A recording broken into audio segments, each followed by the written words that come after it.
माता पार्वती भगवान शिव को मन ही मन अपना पति मान चुकी थीं। वह दृढ़ संकल्पित थीं कि विवाह करेंगी तो भोलेनाथ के साथ ही करेंगी। उधर देवता भी यही चाहते थे। देवताओं ने माता पार्वती के विवाह का प्रस्ताव कंदर्प से भगवान शिव के पास भेजा, जिसे भोलेनाथ ने ठुकरा दिया और उसे अपने तीसरे नेत्र से भस्म भी कर दिया।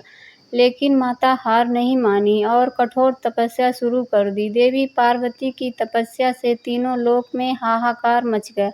बड़े-बड़े पहाड़ डगमगाने लगे। देवता भी मदद के लिए भगवान शिव के पास पहुंचे। भोले बाबा भी पार्वती के तप से प्रसन्न हुए और उन्हें दर्शन देकर कहा कि वह किसी राजकुमार से विवाह कर लें। उन्होंने कहा कि उनके साथ रहना आसान नहीं होगा, लेकिन माता पार्वती ने कहा कि वह उन्हें ही अपना पति मान चुकी हैं, अब उनके सिवा किसी और से विवाह नहीं करेंगी। पार्वती के इस असीम प्रेम को देखकर भोलेनाथ विवाह के लिए मान गए। पौराणिक कथा के अनुसार भगवान शिव जब माता पार्वती को ब्याहने पहुंचे तो उनके साथ संपूर्ण जगत के भूत प्रेत थे। इसके अलावा डाकिनियां, शाकिनियां और चुड़ैलें भी थीं।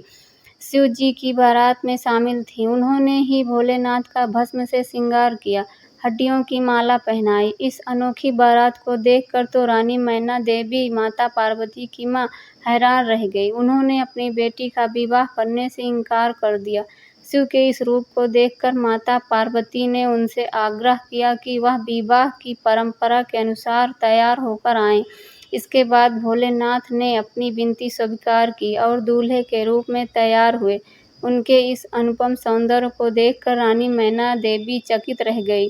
इसके बाद सृष्टि के रचयिता श्री ब्रह्मा जी की उपस्थिति में देवी पार्वती और भोलेनाथ का विवाह संपन्न हुआ। पौराणिक कथाओं के अनुसार शिव पार्वती के विवाह की यह तिथि महाशिवरात्रि कहलाई।